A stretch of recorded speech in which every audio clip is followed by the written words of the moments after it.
So yun guys, lagay ko na yung mga tinala natin na Carabao grass na pagsigit-sigit na tayo, pero kulang pa rin. Pagbalik natin tsaka na lang ulit natin gagawin, pero ngayon pag sasabog na tayo ng abono tapos ditiligan na natin para makawin na tayo kasi mainit na.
So ayun guys, no, tatapusin lang natin ito pagdidilig natin, ano, pagka uwi natin tayo. Kaya pala napansin ko talaga sobrang init.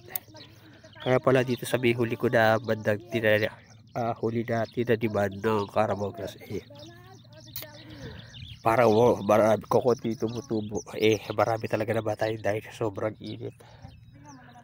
So pagka susukitan ulit natin na sisigit-sigitan ulit natin para mas mabilis sila mag dikit-dikit. So hanggang dito na lang muna itong video natin guys. Maraming salamat sa panonood at thank you for watching. God bless.